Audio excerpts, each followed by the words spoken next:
오늘 저희들에게 주신 말씀은 누가복음 12장 13절부터 21절 삼가 탐심을 물리치라. 같이 읽으시겠습니다. 시작. 무리 중에 한 사람이 이르되 선생님 내 형을 명하여 유산을 나와 나누게 하소서 하니 이르시되 이 사람아 누가 나를 너희의 재판장이나 물건 나누는 자로 세웠느냐 하시고 그들에게 이르시되 삶과 모든 탐심을 물리치라. 사람의 생명이 그 소유에 넉넉한 데 있지 아니하니라 하시고 또 비유로 그들에게 말하여 이르시되 한 부자가 그 밭에 소출이 풍성하매 심중에 생각하여 이르되 내가 곡식 쌓아둘 곳이 없으니 어찌할까 하고 또 이르되 내가 이렇게 하리라. 내 곡간을 헐고 더 크게 짓고 내 모든 곡식과 물건을 거기 쌓아두리라. 또 내가 내 영혼에게 이르되 영혼아 여러 해 쓸 물건을 많이 쌓아두고 평안히 쉬고 먹고 마시고 즐거워하자 하리라 하되 하나님이 이르시되 어리석은 자여 오늘 밤에 내 영혼을 도로 찾으리니 그러면 내 준비한 것이 누구의 것이 되겠느냐 하셨으니 자기를 위하여 재물을 쌓아두고 하나님께 대하여 부여하지 못한 자가 이와 같으니라. 아멘. 기도하겠습니다. 하나님 감사합니다. 오늘 저희들에게 귀한 주일을 허락하시고 예배하게 하시고 찬양하게 하시고 하나님의 높으심과 하나님의 전능하심을 우리들이 하나하나 손으로 맛보고 입으로 맛볼 수 있는 그런 귀한 시간 허락하여 주셔서 하나님 감사합니다. 하나님 말씀을 저희들에게 주시고 이 말씀 속에서 하나님의 능력을 보이시며 하나님의 마음을 깨닫가신 하나님께 찬송과 감사를 올립니다. 오늘 말씀 가운데 주님께서 성령께서 임하여 주시어서 우리 이곳에 있는 모든 사람 또 줌으로 예배드리는 모든 분들에게 같은 은혜로 한 가지로 그대로 전달되게 하여 주시옵소서. 하나님 저희들의 심령을 주께 온전히 올려드립니다. 주께서 다스려 주시고 만져 주시옵소서. 모든 말씀을 예수님 이름으로 기도합니다. 아멘. 지난 주일에는 이제 예수님의 승천을 본 120명이 마가의 다락방에 모여서 예수님이 오순절에 하나님의 약속하신 것이 올 때까지 모여서 기다리라 그랬죠. 그래서 그 사람들이 열심히 기도하고 기다리는데 정말로 오순절 날이 되니까 확 성령 강림이 일어나면서 그곳에 있는 120명이 한 사람도 빠짐없이 모두 성령이 충만하게 되면서 이들이 말을 하기 시작하는데 그 말이 무슨 말이냐 그러면은 바로 하나님 나라의 큰 일에 대해서 말하기 시작했어요. 그때가 오순절 명절이라 각 곳에서 열 몇 곳 수많은 곳에서 사람들이 왔는데 그 사람들이 전부가 다 내가 난 곳 방언으로 이 하나님의 큰 일을 듣는다. 자기가 태어나서 이 히브리어에 익숙지 못한 사람들이 많은데 자기가 아니 우리가 태어난 곳 그곳으로 말을 하네. 그게 들리네. 그러면서 사람들이 엄청나게 이 복음을 듣게 되고 그러자 베드로가 일어나서 그 사람들을 향하여 이것이 어떤 복음인가를 설명을 하죠.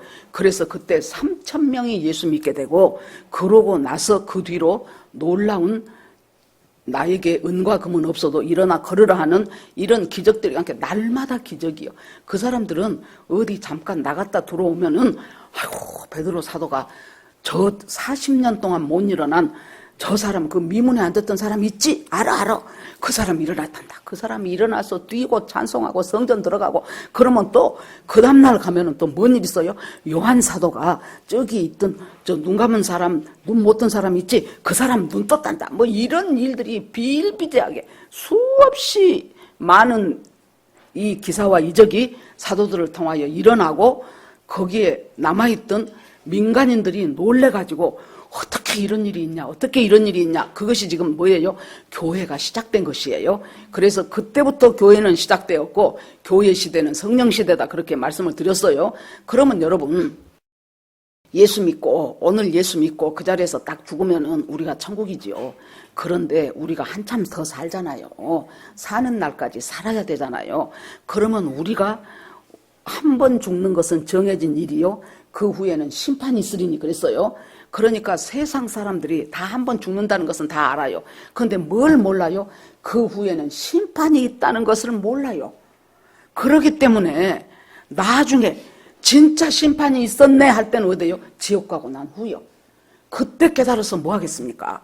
그러는데 이런 모든 과정 가운데서 예수님이 이 땅에 처음에 오셔갖고는 뭐 하셨어요? 초림하셔갖고 우리한테 구원이 무엇이라는 것을 가르쳐주고 하나님이 어떤 분이라는 것을 가르쳐주고 예수님이 십자가에서 죽으시면서 나를 믿는 자는 구원이고 그래서 예수를 영접하는 자는 하나님의 자녀가 되는 권세를 줬다 그랬어요.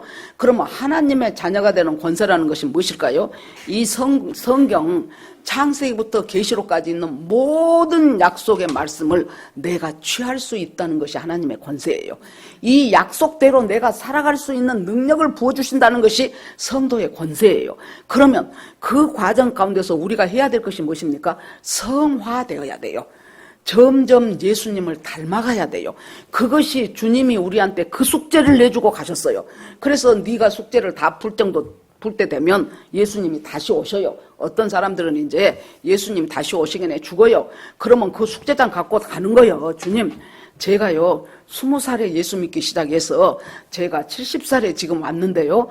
그 동안에 그 50년 동안 주님이 저에게 내줬던 숙제, 예수 그리스도를 닮아가고 성화되라는 그 숙제 저는 이렇게 하다 왔습니다 하고 숙제장 들고 가야 되는 거예요. 거기에 따라서 이제 상급이 결정이 되는 거예요. 그래서 우리는 예수 믿고 구원받은 사람들은 너나 나나 할 것 없이 전부 그 숙제를 지금 하고 있는 중이에요.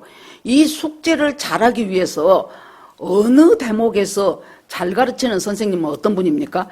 얘가 어느 대목에 지금 걸려 있구나. 그걸 아는 선생님은 잘 아는 선생님이에요. 그래서 과외를 할 때도 지금 제가 인수분해해서 간단한 것에서 응용 문제로 넘어가려고 한 이 대목에 얘가 지금 걸려 있구나. 그러면 그것을 가르쳐 주는 거예요. 네가 지금 이것이 지금 걸려갖고 있지. 그 문제는 이렇게 생각을 해봐라. 그걸 잘 아는 사람들이 좋은 선생님이에요. 그러니까 하나님께서 우리한테 숙제를 잘 풀도록 해주기 위해서 어떨 때는 참 고약스러운 사람을 내 인생에 붙여놓을 수 있어요. 어쩔 때는 환경이 너무 어려워. 어쩔 때는 사건, 사고가 끊이지가 않아 내 인생 가운데. 그러면 그것들은 뭐예요?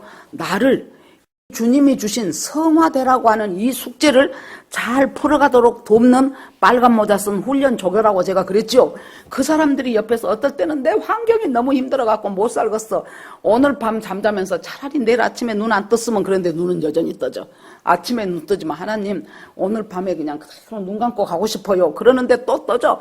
이것이 정말로 열악하고 힘들고 어쩔 수 없는 그 환경이 결국 뭐예요? 나 너 이 대목에 걸려 있어 하고 그 대목을 탁 터주는 바로 일타 강사라 그 말이에요. 그래서 하나님이 그런 것도 가르쳐주고 저런 것도 가르쳐주고 어떨 때는 진짜 저 사람하고 안 보고 싶은데 내가 안 볼 수 있는 사람이면 하나님이 안 붙여놓는다니까요. 남편이 좋아서 결혼을 했는데 시어머니는 개떡 같아. 그러면 그 시어머니하고 헤어지려면 안 보고 살려면 이 남편하고 헤어져야 돼. 근데 남편하고는 안 헤어지고 싶어. 그럼 어째요? 할 수 없이 그 시어머니 꼴을 봐야 되는 거예요. 그 시어머니가 지금 그 대목에 있어서 일타 강사라 그 말이에요. 그러기 때문에 하나님께서 사건을 붙여주시고 사람을 붙여주시고 어쩔 때는 그냥 사건 사람이 아닌데 뭔 일이 느닷없이 잘못되어 버리기도 하고 그 속에서 하나님은 중간중간 우리한테 숨 쉴 구멍을 또 그렇게만 해놓으면 내가 죽어. 그러니까 하나님이 한 번씩 느닷없이 우리 딸이 장학금을 받아갖고 그곳에서 엄마 덕분에 내가 장학금 받았어 하고 100만 원을 내놔. 그러면 세상에 하나님 감사합니다 하고 또 숨을 쉬게 되는 거예요. 그런 과정 가운데서 이렇게 하면서 하나님이 붙여주시는데 이제 이 성화되어가는 과정 가운데서 제가 누가복음 12장을 참 좋아해요. 왜 좋아하냐 그러면은 성화되어가는 과정에서 우리가 참 걸림돌이 되는 것 두 가지가 나와요. 그리고 어떻게 살아가야 될 것인가 하는 것이 또 두세 가지 또 나옵니다. 걸림돌이 뭐냐? 첫째는 돈 문제예요. 둘째는 염려 문제예요.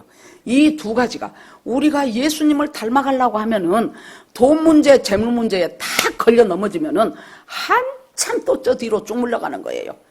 그것 때문에 또 이 돈 문제 해결이 안 되니까 또 그냥 복잡하게 그냥 하면서 그렇게 그냥 죽기 살기로 해 나가서 간신히 하나 지내가는가 싶으면은 그 다음에는 다른 이야기들이 또 우리를 또 힘들게 하는 사건들이 또 생깁니다. 자, 여기에서 오늘 말씀은 보니까 지금 누가복음 12장에 보니까 사람들이 예수님이 그냥 떴다 하면은 엄청나게 많은 사람들이 몰려듭니다. 병든 사람은 병 고치고 싶어서 올 것이고, 말씀에 굶주린 사람은 말씀에 은혜 받고 싶어서 나타날 것이고, 그리고 나서 진짜로 배고픈 사람은 밥 먹고 싶어서 올 것이고, 아주 다양한 목적을 가지고 사람들이 막 모여들어요. 그러니까 예수님이 이 모여든 사람들에게, 인간에게 있어서 가장 근본적이고 본질적인 문제를 예수님이 말씀을 합니다. 첫째, 두려워하지 말아라. 네 목숨 너 죽일 수 있는 사람이 두려운 사람이 아니고, 네가 죽은 후에 너를 천국이냐 지옥이냐 보낼 수 있는 권세를 가지신 그분을 두려워해라. 바로 하나님 무서운 줄 알고 살라는 거예요. 하나님이 안 보이니까 하나님을 지 뭐처럼 생각하지 말고, 저 사람이, 인간은 힘있고 권세 있는 사람이 죽일 수 있어요. 우리야 뭐 그래서는 안 되지만은 북한 같은 거 보세요. 북한 같은 데 보면은 그 전에 몇 년 전에 그 카타콤 소식지에 보니까 그곳에서 몰래 예수 믿게 된 사람들이 몰래 집 어디에다가 막 이제 들키지 않으려고 굴을 파놓고 거기서 예배드리는데 싱크홀 현상이 일어나 버린 거예요. 그래가지고 이 사람들이 그 땅을 지금 정비를 해 나가는데 갑자기 푹 꺼진 데가 생겨버렸어. 이것이 무엇이냐 하고 보니까 그곳에 예수 믿는 한 가족이 거기다 성경 놔두고 예배드리고 있었던 거예요. 뭐 현장에서 잡혀버렸죠. 그래서 그 중에 보니까 이제 얘가 한 7, 8살밖에 안 되는 작은 이제 그의 아들이 있어요. 그래 놓으니까 부모 보는 앞에서 얘부터 처단을 하는 거예요. 어떻게 한 줄 압니까? 그거 밀고 가는 그 차가 뭐지요? 쭉 밀고 가는 거. 밀고 가는데 애를 갖다가 점점 벽에다 밀어붙여. 점점 밀어붙여갖고 벽에까지 다 다가. 그 7살짜리 아들이 얼마나 두려웠겠습니까? 엄마 하고 울지요. 그러니까 그 엄마가 뭐라 그래요? 너 곧 예수님 만나. 울지 마. 우리는 곧 예수님 만나. 우리 예수님 만나고 거기서 다시 보자. 여러분, 이렇게 도저히 말도 안 되는 이런 생활들이, 이런 삶들이 우리를 지탱해요. 그것은 그 사람의 목숨은 끊을 수 있어요. 그런데 예수님이 뭐라 그래요? 목숨을 끊을 수 있는 자를 두려워하지 말아라. 목숨 끊고 나서 너희를 지옥에 보낼 수 있는 그 하나님을 두려워해라. 그러니까 아주 본질적인 문제를 지금 예수님이 말씀을 하십니다. 그 다음에 너희들 봐라. 참새 5마리가 왜 2아사리온에 팔립니까? 한 아사리온에 2마리가 팔아요. 그런데 2아사리온이면 4마리인데 1마리는 덤으로 더 줘요. 그래서 그것까지 알고 계신 하나님이 네 머리카락 숫자까지 깨고 계시는 그 하나님이 너희 하나님이다. 그러니까 먹고 사는 문제에 대해서 너무 그렇게 죽기 살기로 그것에 코 빠져서 살지 말라고 지금 하나님이, 너의 그 머리카락까지도 세시는 하나님이 너의 필요를 모르고 있겠냐 그 얘기예요. 그리고 나서 성령 회방죄 짓지 말아라. 성령 모독하지 말아라. 이렇게 우리가 성화되어가는 과정에 있어서 근본적이고 본질적으로 필요한 문제를 지금 예수님이 말씀을 하시는데, 갑자기 어떤 사람 하나가 라삐어 저요 그러고 손을 드는 거예요.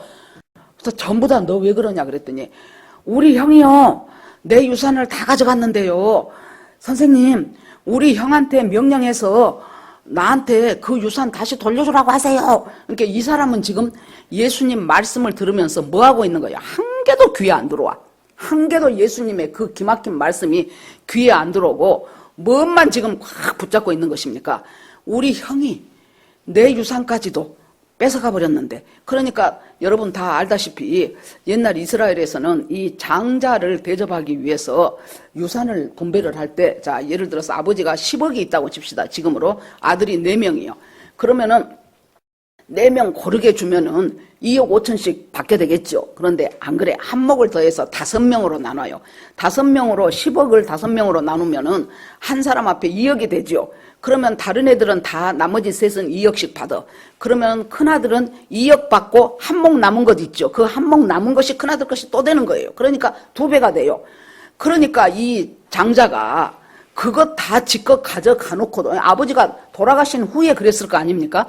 그러니까 자기 것 가져가 놓고도 한 몫 받은 자기 동생 것까지 다 먹었든지 반을 먹었든지 또 그렇게 먹어버린 거예요. 그러니까 이 동생이 얼마나 분합니까? 그래 놓으니까 이제 예수님이 생과 사에 대해서, 천국과 지옥에 대해서, 하나님의 섭리에 대해서 말씀을 해도 그 말씀이 한 개도 귀에 안 들려요.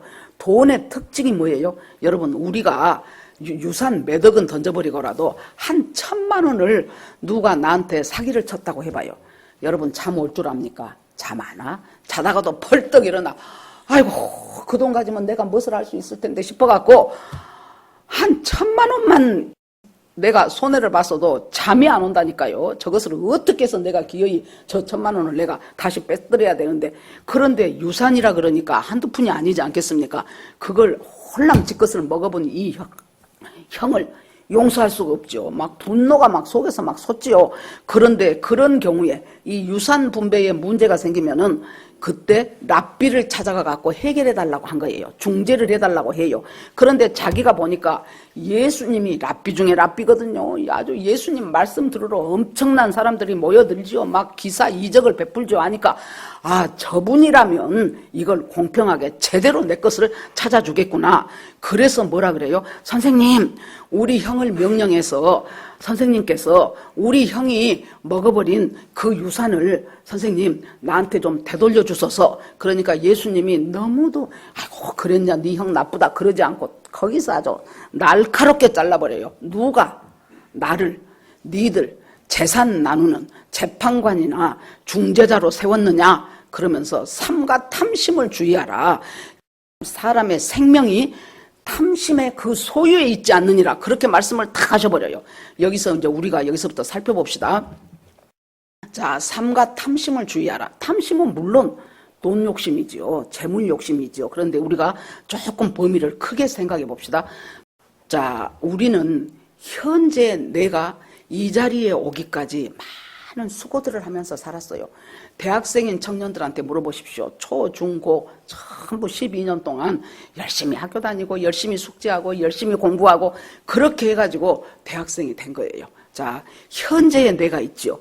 그러면 이 현재의 나보다 무엇이 있어요? 이루고 싶은 내가 있어요. 또 현재의 나도 수고해서 여기까지 왔어. 그런데 내가 되고 싶은 나가 있단 말이에요.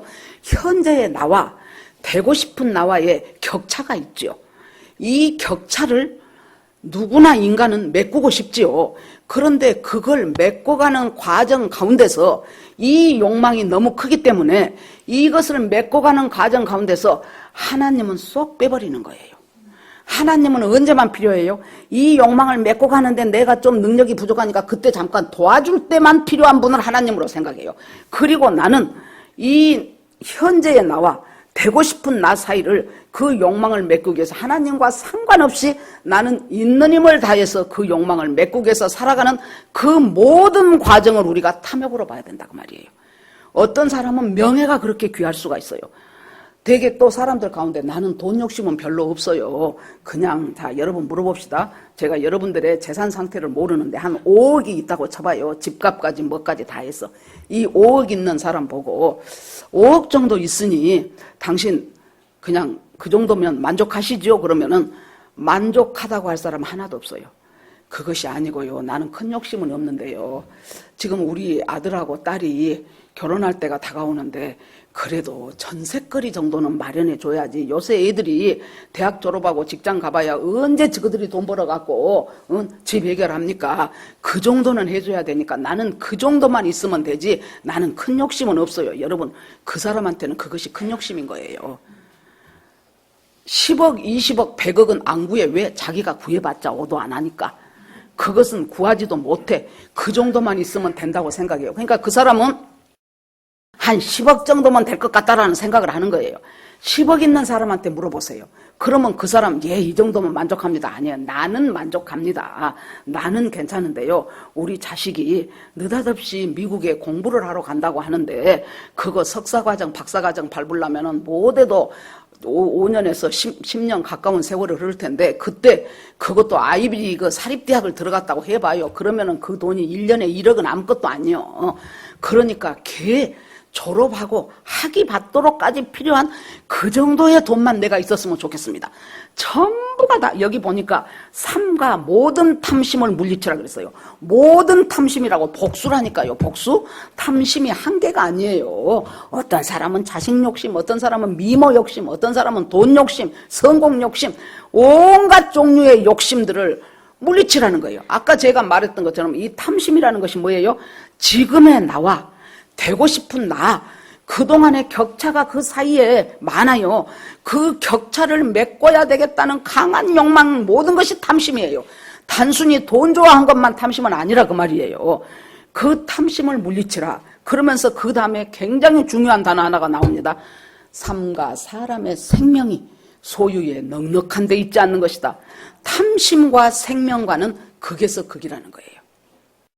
이 탐심으로 절대로 우리가 하나님이 우리에게 주시는 영원한 생명을 받을 수가 없다는 얘기입니다. 그러면서 주님이 예를 하나 들어요. 뭔 예를 듭니까? 어떤 한 사람이 있었다. 그 사람이 그때 보니까 밭에 소출이 그에 따라 유난히 많은 거예요. 여러분 자세히 보세요. 밭에 소출이 많다는 얘기는 밭은 뭡니까? 이 사람의 일터예요.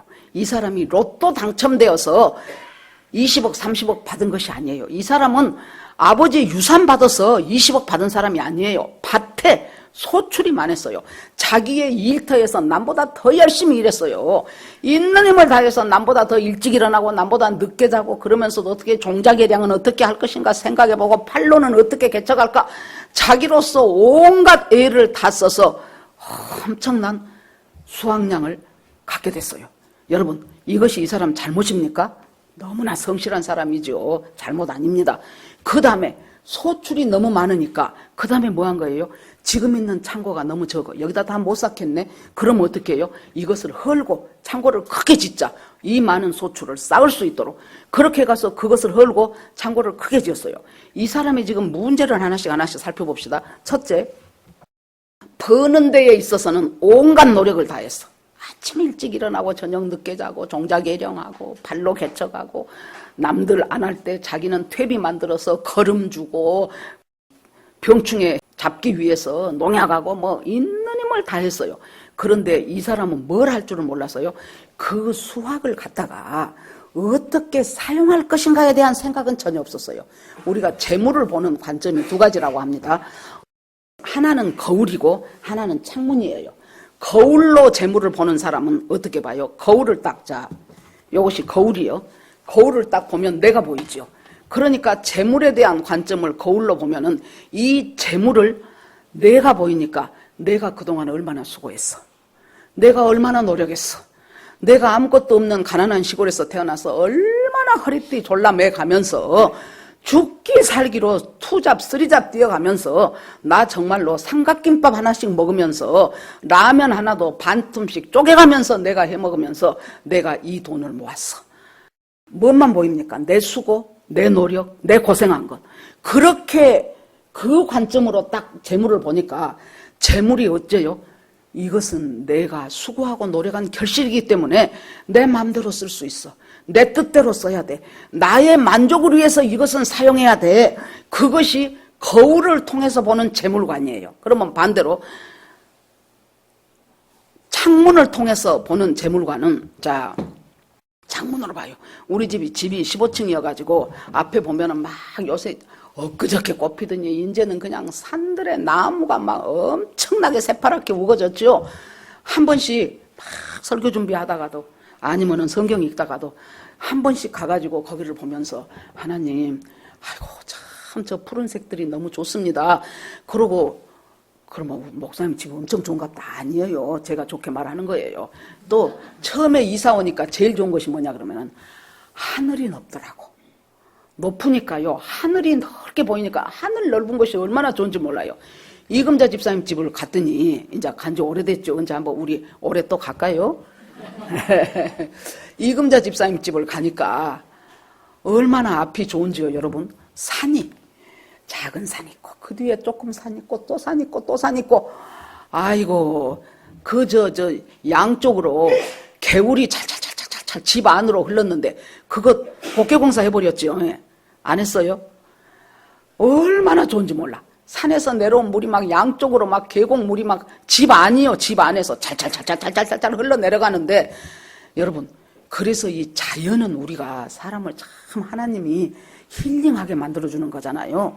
그러는데 이 창문을 통해서 보니까 아이고 나무가 보이고 꽃이 보이고 날아가는 새가 보이는 거예요. 그리고 하늘이 보이고 즉 뭐예요? 아 내가 이 재물을 얻을 수 있도록 내가 건강했네 그동안. 내가 만약에 건강하지 못했다면 내가 어떻게 이 직장을 다니고 이 사업을 했겠어. 그러고 보니까 아주 나를 못되게 굴지 않고 어려울 때마다 내 옆에서 나를 도와주는 사람이 있었네.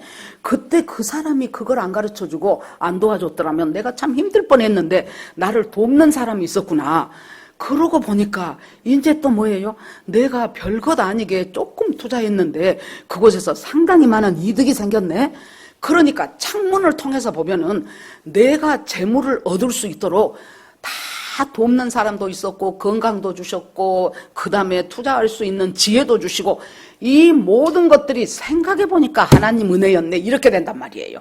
아까 거울을 통해서 본 것은 맨날 내 수고하고 내 노력하고 내 고생하고 그것만 눈에 보여요. 그런데 창문을 통해서 보니까 내가 이 재물을 얻을 수 있도록 그것의 주권자가 하나님이었구나. 하나님이 그때 기묘하게 그 사람을 만나게 해갖고 나를 손해보지 않게 하시고 그때 그 일을 기가 막히게 해서 하나님이 그때 그곳에 나 영락없이 집 없이 살아야 되는데 하나님이 나에게 집을 주셨네. 이런 걸 이제 깨닫게 되는 거예요. 그러니까 뭐예요? 이 재물의 주인은 하나님이구나. 그러면 우리가 100만 원을 벌든 500만 원을 벌든 우리가 벌어들이는 그 수입 속에 무엇이 들어있다는 거예요. 하나님이 누군가하고 나누라고 한 그것까지 포함해서 우리한테 수입을 주신 거예요. 내 코가 석자인데요. 여러분 내 코가 석자라고 한 사람은 죽을 때까지 내 코가 석자라고 하다 죽어요. 그런데 100만 원밖에 수입이 없어도 하나님 제가 많이는 못 드리는데요. 저 어떤 아무개 보니까 그 사람은 나보다 더 어렵네요. 내가 많이는 못 줘요. 하나님 5만 원 이상은 내가 절대 못 주겠습니다. 하나님 내가 이름 안 밝히고 내가 무명으로 누구한테 주십시오. 그러고 교회다가 내가 나눔 헌금하겠습니다. 여러분 내가 벌고 있는 그 수입 속에는 무엇이 들어있어요? 나로 하여금 누군가를 주라고 하신 하나님의 그 몫이 포함되어 있다니까요. 이것이 뭐예요? 창문을 통해서 내 재물을 바라보는 사람의 재물관이에요. 신앙의 성숙도는 무엇으로 판결할 수 있는 줄 압니까? 저 사람의 재물에 대한 재물관이 어떠느냐에 따라서 그 사람 신앙이 성숙하냐 성숙하지 않나를 우리가 판가름을 할 수 있습니다. 그런데 이 사람 보고 나중에 예수님이 어리석은 자여 그러지요.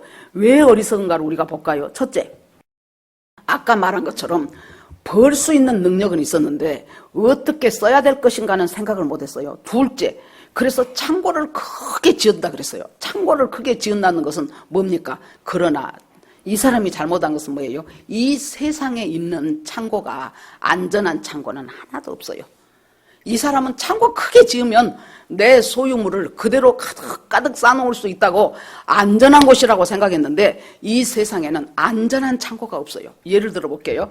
제 기억에 재작년 같은데 미국 샌프란시스코 실리콘밸리에서 SVB라는 은행이 있었어요.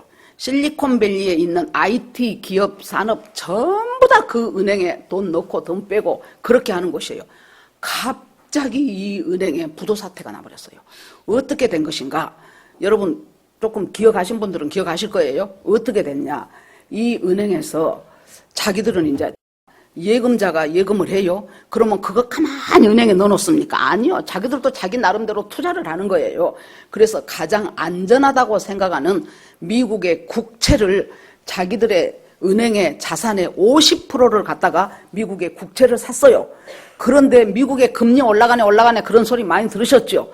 미국 금리가 연준 금리가 올라가면은 우리나라 한국은행 금리 올라. 한국은행 금리 오르면은 그다음에 시중은행 금리 올라요. 이렇게 해서 미국에서 재채기 한번 하면 한국은 폐렴 들고 아주 난리가 나는 거예요. 그러는데 어떤 소문이 들었어요? 이제 미국에서 금리를 올리니까 뭐가 떨어지는지 압니까? 국채 가격이 떨어지는 거예요. 채권 가격이. 그런데 이 은행에서 SVB라는 이 은행에서 50%의 자산을 미국에 채권을 샀단다. 그래 놓으니까 예금한 사람들이 가갖고 이틀 만에 뭐 어마무시한 액수를 인출을 해버린 거예요. 은행이 파산이 돼. 그러니까 이제 놀래갖고 바이든이 일어나가지고 다 정부가 보장해주마. 그래도 소용없어. 사람들이 갔다가 막 빼내기 시작하는 거예요. 그래 놓으니까 그것이 미국 역대 두 번째로 큰 은행 파산이 돼버린 거예요. 여러분, 이 세상에 안전한 창고는 없다니까요. 자, IBM에서 얼마 전이겠죠. 큰 슈퍼컴퓨터 한 대를 들여왔어요. 그랬는데 한참 되다가 이게 안 돼버려. 그러니까 거기 박사들 다 불러갖고 이것이 어떻게 된 거냐, 고장의 원인이 뭐냐 하고 이제 막 머리를 쓰고 난리가 났겠죠. 그런데 거기 청소하는 청소부가 지내가면서 보니까 코드가 빠져 있어. 그래 놓으니까 아니 요거 코드가 빠져 있네요. 전기에 코드가 안 꽂아져 있네요. 문제는 슈퍼컴퓨터 자체가 고장이 난 것이 아니고 전기가 연결이 안 됐던 거예요. 아무리 그 컴퓨터가 슈퍼 아니라 수슈퍼 컴퓨터라 할지라도 전기가 꽂아지지 않으면 그 컴퓨터는 무용지물이에요. 여러분, 우리가 아무리 스펙이 빵빵하고 아무리 건강하고 아무리 돈 많고 아무리 괜찮다 할지라도 여러분, 우리가 하나님이라는 그곳에 내 인생에 코드를 꽂지 않으면 그 IBM 컴퓨터하고 똑같이 된다 그 말이에요. 이 사람 잘못은 지금 뭐예요? 이 세상에 하나님 이외에 안전한 창고가 없다라는 사실을 망각하고 살았다는 거예요. 그러면 도대체 어떻게 해야 될 것인가? 하나님이 마태복음 6장에도 보면 나와요. 네 보물을 땅에다 쌓지 말고 네 보물을 하늘에 쌓아라. 땅에다 쌓으면은 좀도 먹어버리고 녹도 슬고 도둑이 와서 도둑질 해가 버린다. 그러니까 네 보물을 하늘에 쌓아라. 그 말을 또 혹시 잘못해서 가면 아이고 그러니까 교회 헌금 많이 해라. 그런 유치한 소리 하지 마시고 그것이 아니고 하늘에 쌓는 보물이라는 것이 뭘까요, 여러분? 하늘에 쌓는 보물은 여러분, 마태복음 13장에서 어떤 농부가 밭 갈다가 보니까 그 못이 쨍그랑해서 보니까 그곳에 그 보화가 담겨진 항아리가 있었죠. 그래서 모든 것 다 팔아서 그 밭을 사지요. 그런 것처럼 하늘의 보화라는 것은 바로 우리가 뭐예요? 예수 그리스도예요. 그러면 하늘의 보물을 쌓아라 그 말은 예수 그리스도께서 원하는 장성한 분량에 이르도록까지 내가 주 안에서 정말로 말도 안 되는 그 아까 미운 시어머니, 말도 안 되는 상사, 그리고 어렵고 힘든 이 복잡한 내 가정사, 환경, 이 모든 것들 속에서 성령님을 의지하면서 하나님이 내게 주신 숙제를 정답을 풀기 위해서 있는 힘을 다해서 하나님 이거 어떻게 풀어야 돼요? 오늘은 우리 시어머니가 저러저러 하는데 저도 그냥 성질 난 김에 한번 팍 해버릴까요? 그렇게 물어보면 시어머니가 제가 그전에도 가끔 그 말을 하는데 이제 우리 시아버지 돌아가시고 시아버지 추도식인가 명절인가 아무튼 모르겠는데 전부가 모였어요.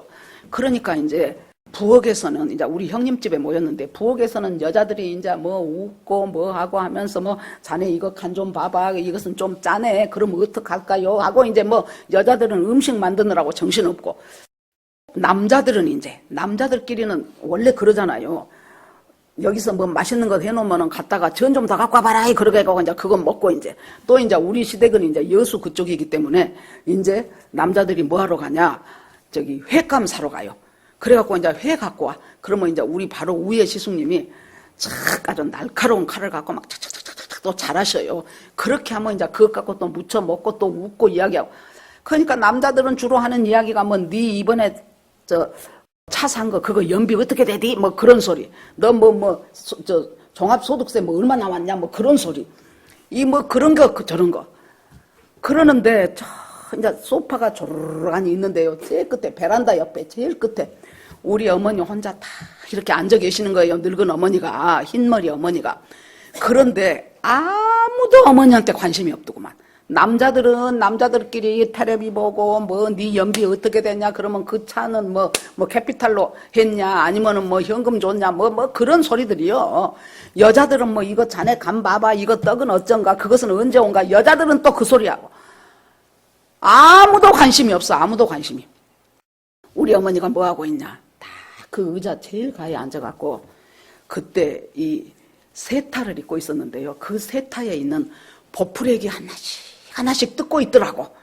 그런데 그걸 하나님이 나한테 보시게 딱 보는 순간 어떻게 불쌍한지. 아이고, 세상에 아무도 관심을 갖지 않는구나. 아들은 아들대로, 딸은 딸대로, 며느리는 며느리대로, 사위들은 사위대로, 한 개도 우리 어머니한테 거기 있는지도 몰라. 사람들이 저 관심 없는 우리 어머니, 자기 세타에 보풀에게만 뜯고 앉았는 그 어머니, 이야, 불쌍하구나. 그러고 이제 여수에서 이제 일을 다 끝내고 비행기를 타고 오는데, 비행기 타고 앉아 있으면서도 계속 그 어머니의 그 모습이 지워지지가 않는 거예요. 그러면서 내 마음에 드는 생각이, 물론 며느리하고 시어머니 관계니까 서로 서운한 것도 있고, 때로는 참 우리 어머니 그때 진짜 왜 그랬을까, 뭐 그런 것도 있고 그렇겠지요. 그런데 그때 내가 딱 드는 생각이, 우리 어머니한테 아무것도 없구나. 남편도 없고, 자식들도 전부 지거 사느라고 정신없고, 남편도 없고, 돈도 없고, 젊음도 없고, 자기에게 관심 가져주는 사람 아무도 없구나. 없는 것밖에 없더라고. 그러다가 나를 생각해 보니까 우리 어머니 없는 것이 다 나한테 있어. 21살에 만나갖고 지금까지 이 세상에서 제일 이쁜 사람이 난 줄 알고 사는 우리 남편이 있어. 아주 지휘자님이 막 고개를 설레설레 흔들어. 목사님 거짓말하지 마십시오. 막 이런 식으로. 그 다음에 우리 어머니 없는 젊음이 있어. 우리 어머니 없는 돈도 있어. 우리 어머니 없는 집도 있어.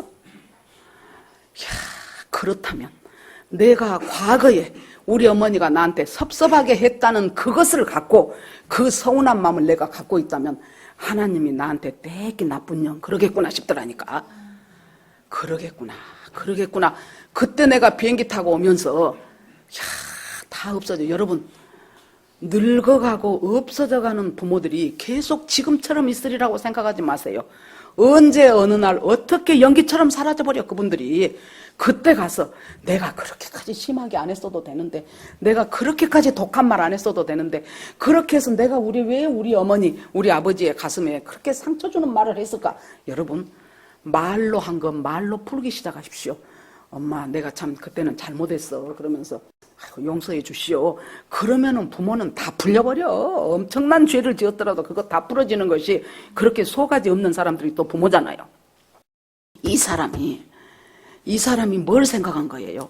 하나님이 주신 은혜는 이 사람 인생 가운데 전혀 하나님은 다 빼버렸어. 그러니까 여기 보세요. 다 곡간 지어놓고 뭐라 그래요? 딱 보면은 그 곡간에 가득 차 있는 그 곡식을 보면은, 그 과일을 보면은 이 사람이 막 밥 안 먹어도 배불러. 지금으로 바꿔볼게요. 내가 어디다 사놨던 그것이 재건축 돼갖고 지금 3억 5천에 샀는데 재건축 되면 20억이 넘는다네. 그 생각만 해도 막 신나. 그래갖고 막 그 재건축해진 그 집에 들어가서 살 일을 생각하면 내가 막 웃음이 절로 나와. 그 다음에 어디에다가 내가 비트코인 해놨는데 그것이 세상에 남들은 다 망했다는데 나는 3배 4배 올랐네. 이야, 확실히 하나님이 나를 도우시는구나 하면서 그것 생각하면 막 기분이 너무 좋은 거예요. 이 사람이 그 창고에 가득 찬 곡식을 보니까 뭐라 그래요? 내 곡간, 내 곡식, 내 열매. 와, 진짜 기가 막히대. 내 수고했지. 내가 열매 맺었지. 내가 곡식, 이 곡간 봐라. 이 곡식 봐라. 이 열매 봐라. 이것 봐라. 그러면서 그 다음에 결정적인 이 사람 실수가 어째요? 내 영혼아. 여러 해 쓸 물건을 내가 가득 이 곡간에다 넣어놨으니 먹고 마시고 즐거워하자 그래요. 뭐예요? 영혼의 필요와 육체의 필요를 혼동한 거예요.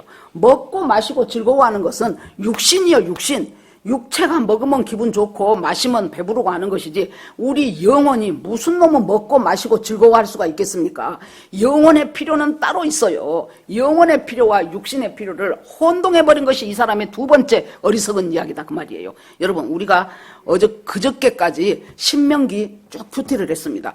신명기 34장까지 나와 있는 그 큐티의 핵심 문장을 찾아라 그러면 신명기 8장 3절, 사람이 떡으로만 사는 것이 아니요 하나님 입에서 나오는 말씀으로 사는 것이니라 그랬죠. 인간의 영혼은 떡으로 사는 것이 아니요. 인간의 영혼은 하나님 입에서 나오는 말씀으로 사는 것이라 그랬어요. 그래서 그 말씀으로 우리가 새로워지고 말씀으로 우리의 영이 튼튼해져요. 제가요, 금요일 날 이제 수요일이나 금요일은 제가 이제 교회에 오는 시간이 한 5시 40분, 45분 되면 교회를 도착을 합니다. 그러면은 저는 그 시간이 참 좋아요. 아무도 없는 정막 강산이에요. 거기서 이제 조금 있으면 이제 장로님이 이제 차 대놓고 오셔가지고 장로님은 저기서 자기 할 일 해요. 그러면 나는 내 일 하는데 이상하게 그 적막한 그 시간과 그 공간이 참 저는 좋아요. 그러면 이제 하나님 하면서 이제 하나하나 기도도 하고 이제 금요일 날은 제가 이제 1시간 정도를 막 이제 이 통독이 지금 4월 말이 다 되었는데 지금 이거 통독이 지금 아직 아주 한참 남았어요. 그래서는 하여튼 열심히 읽자 그러고는 막 읽는데 거기에서 막 말씀들이 막 그냥 팍팍팍팍 저한테 들어오는데요. 그 중에서 하나가 뭐였냐 그러면은 성령의 능력으로 내 속사람이 강건하게 하옵시고. 맞아, 하나님. 성령은 능력인데 성령의 능력으로 내 속사람이 강건하게 하옵소서. 그것으로 끝납니까? 하나님, 우리 남편의 속사람을 강건하게 하옵소서. 하나님, 우리 아들들의 속사람을 강건하게 하옵소서. 우리 며느리들의 속사람이 강건하게 되게 하옵소서. 하나님, 우리 4명의 손자들 건림, 하찬 4명의 손자들의 속사람이 하나님 강건하게 되기를 원하나이다. 그걸 그 말씀을 잡고 계속해서 그렇게 선포를 하면서 그렇게 기도를 해요. 그렇게 해서 쭉 해가 나가 보니까 여러분, 말씀이 하나 자기한테 팍 들어오지요. 그러면은 이 말씀을 최소한 한 이틀은 잊어먹으면 안 돼. 그날하고 그 다음날 계속 자기 입으로 그 말씀을 읊조려 보는 거예요. 성령의 능력으로 내 영혼이 강건하게 하옵소서. 성령의 능력으로 내 속사람이 강건하게 하옵소서. 그렇게 계속해서요. 그렇게 이제 마음이 이제 확 열렸어. 그랬더니 이제 신전도사님이 나와서 이제 말씀 인도를 하는데 너무 은혜가 되더라고요. 왜 그래요? 말씀을 잘 전해서 은혜도 되겠지만은 내 마음이 이미 1시간 동안에 막 성경을 읽고 통독함으로 말미암아 내 마음이 이미 열려가지고 어떤 말씀을 해도 받아들일 준비가 다 되어 있기 때문에 너무나도 말씀이 달고 오묘한 말씀이고 너무나도 좋고 재밌더라고. 그러고 이제 계속 기도로 이어지는데요. 야, 내가 나와서 그랬어요. 나중에 인사하면서. 여러분, 기도가 참 꿀같이 달지요 그랬어요. 진짜 기도 하나하나가 꿀처럼 달더라고. 꿀처럼. 여러분, 이 사람이 영혼의 만족과 육신의 만족을 혼동을 해버렸다니까요. 영혼은 잘 먹고 잘 짜고 좋은 것 먹어갖고 만족 안 돼요. 무엇으로 해요? 하나님이 우리에게 주신 것은 떡으로만 사는 것이 아니요. 우리의 영혼은 무엇으로 살아요? 하나님 입에서 나오는 말씀으로 사는 것이니라. 그러니까 우리의 영혼을 만족시키려면 창고에다가 곡식 가득히 쌓아갖고 우리 영혼이 만족하는 것이 아니고 계속해서 주님의 말씀이 나를 막 뚫고 들어가야 돼요. 말씀이 뚫고 들어가요. 이제 오늘 말씀 보면서 12장 말씀 또 보고 하니까 그 속에서 뭐라 그래요? 자, 저 까마귀 봐라. 백합화 봐라. 그러면서 하나님이 먹을 것, 입을 것 염려하지 말아라. 너희가 이 모든 것이 있어야 할 줄을 아시느니라. 그러면서 막 머리카락까지도 세심받았다. 아까 나온다 그랬죠. 그러니까 맞아. 하나님이 내 머리카락까지도 세서. 오늘 이제 아침에 일찍 좀 염색을 하는데 우리 남편이 해주면서 당신은 머리숱도 많지만은 머리가 잘 안 빠져 그러더라고요. 그래서 그래요 그랬더니 생각해보니까 감사하네 그러더라고요. 그래서 그 전 월요일 날 파마를 하러 갔어요. 여러분 얼마냐고 물어보지 마세요. 저는 13,000원짜리 하니까.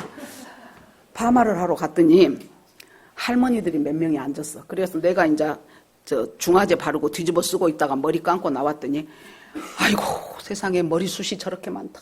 세상에 좋겠다. 어떻게 저렇게 머리숱이 많으냐. 머리숱이 많으니까 겁나 이쁘네. 그러고 막 난리요. 거기 있는 할머니들이. 그래서 웃으면서 왔어요. 그랬더니 어떤 할머니 보니까 진짜 머리 가닥 몇 가닥 안 남았더라고. 그래서 세상에 저거 파마하다 저거 빠져버리면 어쩔까 또 그 생각까지 드는 거예요. 여러분 우리가요 잠깐만 몸을 움직여 보면은 우리한테 감사할 것이 주르륵 떨어져요. 우리의 영혼이 여러분 영혼이 언제 살찐 줄 압니까? 감사할 때 살있죠. 언제 튼튼해질 줄 압니까? 감사와 찬양을 할 때 우리의 영혼이 강건해지고 튼튼해져요. 그런데 이 사람은 뭘 착각한 거예요? 많이 먹고 곳간에 많이 쌓아놓으면 내 영혼이 쉬고 즐거워하라고 해요. 그것이 결정적인 잘못이었죠. 그랬더니 예수님이 뭐라 그럽니까? 이 어리석은 자야, 오늘 밤에 하나님이 네 영혼을 다시 찾아버리면 네가 그렇게 열심히 곳간에다 쌓아놨던 그 많은 곡식과 그 재물이 네 것이 되겠느냐? 하고 묻지요. 열심히 쌓아놨는데 오늘 밤 네 영혼을 찾아보라. 이 사람은 뭘 몰랐는 거예요? 영혼의 주인이 내가 아니라는 사실을 모른 것이 또 제 세 번째 어리석은 자예요. 영혼의 주인이 내가 아니에요. 영혼의 주인이. 내가 내 인생 살고 있다고 내 인생의 주인이 내가 아니라고요. 영혼의 주인은 따로 있어요. 알고 보니까 하나님이 내 영혼의 주인이네. 그 영혼의 주인은 하나님이 오늘 밤 네 영혼을 다시 찾아버린다면 그러면 네가 그동안 맡겨놓은 그 모아놓은 그 많은 것들은 네 것이 되겠느냐. 어리석은 자야, 그렇게 말합니다. 우리가 아까 초두에 말했듯이 예수 그리스도를 점점 닮아가는 성화된 삶을 살기 위해서 가장 우리를 그렇게 성화되는 것을 방해하는 첫 번째 것이 뭐라고 말입니까? 재물이다 그 말이에요. 단순한 재물이 아니에요. 현재에 있는 나와 되고 싶은 나와의 그 격차를 메꾸기 위해서 하나님은 던져버리고 내 수단과 방법을 다 동원해서 그 내가 되고 싶은 나로 되기 위해서 온갖 노력을 다하는 그 모든 과정이 바로 탐심이라고 아까 말씀드렸어요. 자, 그렇게 하면서 마지막에 이제 21절에 가서 주님이 주시는 말씀이 자기를 위하여 재물을 쌓아두고 하나님께 부여하지 못한 자가 이와 같으니라 말씀드렸지요. 자기를 위하여 재물을 쌓은 사람은 땅에다만 쌓아. 땅에다만 계속 쌓아요. 그러니까 어쩔 때는 그냥 생각지도 안 했는데 사기당해버릴 수도 있고, 어쩔 때는 자기까지는 잘 투자한다고 했는데 그냥 손해를 엄청 볼 수도 있고, 뭐 다양하지요. 재물을 쌓아두고 하나님께 대하여 부여하지 못한 자, 하나님께 대하여 부여하지 못한 자, 하나님의 보화, 바로 예수 그리스도. 재물은 내가 예수 잘 믿을 수 있도록 하나님께서 나한테 필요할 때 주시는 것이 재물이에요. 그렇게 해서 주님이 주시면 주신 대로, 어쩔 때는 많이 주시면 많이 주신 대로 감사하고 적으면은 적은 대로 감사하고, 그렇게 하면서 하나님 앞에 계속해서 우리가 주님 앞에 나아가는 것이, 그것이 우리가 성화되어가는 것을 방해하는 이 재물에 대한 잘못된 관점을 우리가 깨는 거예요. 그러면서 주님께서 이제 22절에 그러면 왜 많은 사람들이 이렇게 재물을 중요시하는가? 무엇을 먹을까? 무엇을 마실까? 염려하느라고 그런다는 거예요. 그러면 두 번째 뭐예요? 성화되어 가는 것을 방해하는 첫 번째가 재물이었다면, 탐심이었다면, 두 번째는 뭐예요? 염려라는 거예요. 왜 염려해? 살아가려니까. 현실이 팍팍하니까 염려해요. 우리 아들 장가 보내야 되는데, 우리 딸 유학 보내야 되는데, 현실이 지금 해야 될 것이 너무 많아요. 그런데 지금 내 현실이 그걸 감당하기가 어려워. 그러면은 염려해요. 그러니까 하나님이 뭐라 그래요? 자, 날아가는 까마귀 봐라. 걔네들 창고 있더냐? 지네들이 어디 창고 지어놓고 거기서 먹을 것 갖다 먹더냐? 아니지. 하나님이 먹이지. 자, 들에 피어있는 백합화 봐라. 저것들이 무슨 디자이너 있고 무슨 천 갖고 와서 지그들 옷 이쁘게 입고 저렇게 백합화가 됐냐? 아니지. 아무리 솔로몬의 화려한 옷도 저기 피어있는 백합화만 또 못한다 그 영광이. 그러면서 그 다음에 중요한 말이 뭐예요? 하물며 너희일까 보냐. 너희는 까마귀보다 귀하고 백합화보다 귀해.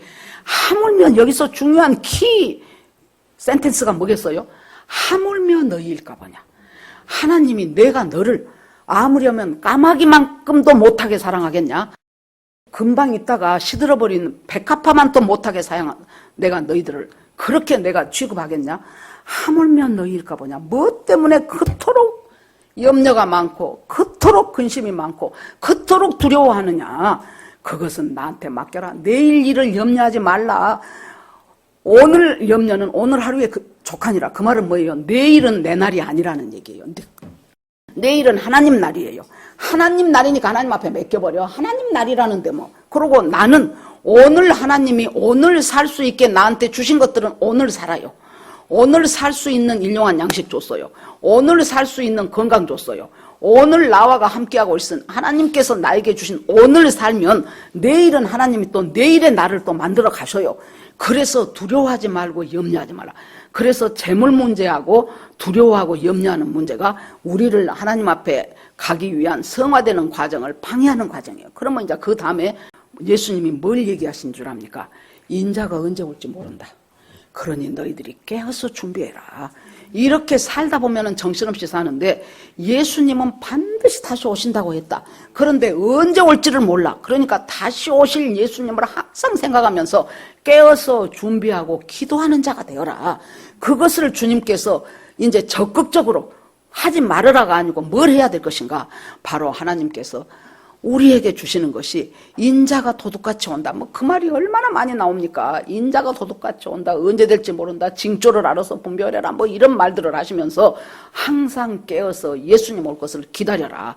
그리고 준비해라. 우리가 항상 자 시험이 예를 들어서 지금이 4월인데 5월 10일에 내가 시험을 본다는 것을 알고 공부를 하는 사람은 얼마나 바쁘겠습니까? 지금 애들은 대학교밖에 시험 안 보잖아요. 우리는 초등학교 때 중학교 시험 봤어요. 중학교 3학년 때 고등학교 시험 봤어요. 고등학교 때 또 대학교 시험 봤어요. 우리 1년 후배부터는 예비고사도 보고 본고사도 봤어요. 아무튼 이런 식으로 해가지고 수많은 시험을 거치면서 살아가지 않습니까? 그런데 며칠 날 시험 본다는 것을 알고 공부하는 사람하고 언젠가 본다네 하는 사람하고 시험 보는 그 자세가 같겠냐고. 5월 10일 날 시험 본다는 사람은 그것에 맞춰서 오늘은 수학 띄고 내일은 뭐 역사 세계사 중에서 뭐 하고 그 다음에는 언어 영역에서 외국어 영역 할 때 그때 뭐 돼서 어떤 뭐 전치사 뭐 그닥 조사 이런 것들 잘 들려야 되고 뭐 자기 나름대로 공부를 해가지 않겠습니까? 그러니까 주님이 깨어 기다려라. 그러면서 그것을 주님이 가르쳐주기 위해서 많은 사인들을 주셔요. 우리한테 많은 사인들. 여러분 지금도 보십시오. 이스라엘이 지금 이란은 뭐 했어요? 이란은 자기 나라의 국가 목표를 뭘로 세웠냐 그러면은 이스라엘이라는 나라를 지구상에서 없애버리는 것이 자기들 국가 목표라니까요. 드디어 본토를 300 몇십 개 뭐 드론에다가 뭐 미사일에다 300 몇십 번을 공격을 해버렸어요. 이스라엘은 가만히 있습니까? 가만히 있으면 안 돼. 왜냐하면은 이스라엘은 땅덩어리 전부 합해봐야 우리나라 경상남북도 크기만밖에 안 돼요. 거기다가 사람들이라고 해봐야 900만 명밖에 안 돼요. 그렇기 때문에 이란이 작정하고 공격해버리면 자기는 나라 자체가 공중분해돼 버려요. 그래 놓으니까 그 300 몇십 개 그것을 아이언돔을 만들어가지고 거의 90% 이상을 다 막아냈어요. 그러면서 이제 우리들은 이제 이 이스라엘에서 일어난 일을 예의주시해야 돼. 예수님이 오시면 지금 이스라엘에 오셔야 되기 때문에 이스라엘에 지금 뭔 일이 벌어지고 있는가를 우리가 예의주시하면서 예루살렘의 평안을 위하여 기도하라고 성경에도 나와 있죠. 자, 전쟁의 소문은 그렇습니다. 그 다음에 또 뭔 일이 있습니까? 우크라이나하고 러시아 전쟁은 하도 오래돼 갖고 걔네들 아직도 안 끝났냐? 그렇게 돼. 끝났냐? 아니 푸틴은 지금 뭐 하고 있어? 바이든은 뭐 해? 별로 관심이 사라져요. 전쟁 소식이 있죠. 중국을 계속해서 쪼아대고 있죠. 미국이 막 제재를 하죠. 그러니까 이 시진핑이 계속해서 이 집권을 이어가려면은 출구가 하나 있어야 되잖아요. 그 출구가 뭡니까? 대만을 공격해야 돼. 대만을 공격할 때 그럴 때 문제는 이제 북한하고 중국하고 사이가 좋으니까 김정은이 보고 이때 니들이 살짝살짝 나만 좀 건드려줘. 그러면 전면전은 못 일어날지라도 국지전은 일어날 가능성이 충분히 많아요. 그렇게 되면은 이게 복잡해지죠. 여러분 이번 총선 끝나고 아무튼 그 결과를 갖고요. 일본 이 애들은 자기 나라 국가의 이익이 된다 하면은 어떤 일이 있어도 이들은 똘똘 뭉쳐요. 우리는 너 죽고 나 죽자요. 그런데 걔네들은 이것이 국가에 대한 이익이다 하면 똘똘 우리나라 4월 10일 총선 끝나고 나니까요. 이야 바이든하고 저 기시다 총리하고 단방에 만나버리대. 우리나라 총선 끝났는데 왜 저들 둘이 만납니까? 지금 딱 보니까 미국 쪽에서 볼 때 뭐예요? 자기 미국과 동맹을 맺고 우호적이던 사람들이 이번 선거에서 엄청 졌거든. 그러면은 친중적인 사람들이 지금 국회에 대거 들어간다는 얘기예요. 그렇게 되면은 이것이 이 한국 정부를 내가 믿을 수가 없다가 돼요. 그렇게 되니까 저 일본 사람은 좋게 말하면 영리하고 나쁘게 말하면 간사해. 저 간사한 기시다가 얼른 해갖고 아이고 형님 우리 잡아주십시오. 우리가 어떤 일이 있어도 이 동남아시아 이쪽에 패권을 우리한테 몰아주십시오. 그러면 우리가 이것을 어떤 일이 있어도 미국 편들겠습니다. 그거 다로 간 거 아니겠습니까? 그때가 여러분 언제와 똑같습니까? 100여 년 전에 고종, 나라는 하나 고종을 생각하면 미치겠어. 그래도 내가 고씨는 안 싫어해요. 고강성 집사님. 고종만 싫어하지. 그래갖고 이 고종이 무능하기가 이루 말할 수 없어요.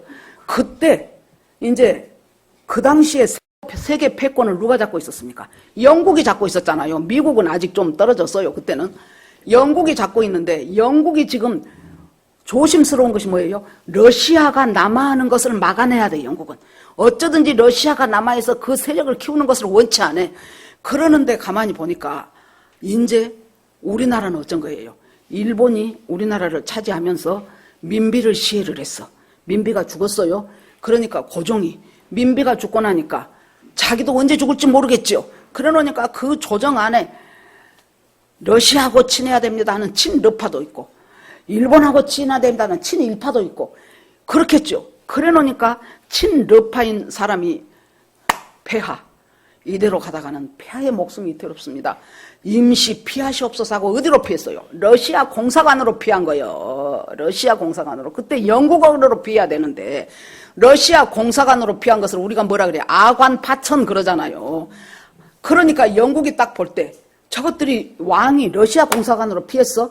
그러면은 저것들이 친러네? 자기는 지금 러시아의 세력을 막아야 돼요. 그때 저 간사한 지금하고 똑같아요. 역사는 반복돼 여러분.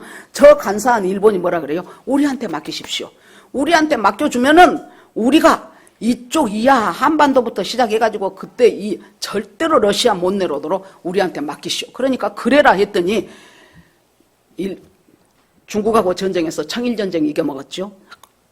러시아하고 전쟁에서 러일전쟁 이겼죠. 왜 그 전쟁을 아무 죄 없는 한국 땅에 와서 하냐고, 이 조선 땅에 와서 하냐고. 여러분 지금 보십시오. 우리가 총선의 결과가 이렇게 되니까 저 간사한 기시다가 당장 쫓아가갖고 바이든한테 싹싹 손 비비는 거예요. 우리를 믿으십시오. 우리를 믿으십시오. 여러분 이것이 단순히 우리 국내에서 일어나는 일만 아니라니까요. 이것이 국제정세예요. 국제정세.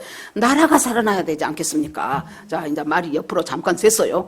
그랬는데 이 사람이 가장 간과했던 것이 많이 쌓아놓으면 내 영혼이 휴식하고 안식할 줄 안 것이 이 사람의 결정적인 거예요. 여러분 영혼은 많이 먹고 많이 쌓고 돈 많이 쌓는다고 되는 것이 아니라 그 말이에요.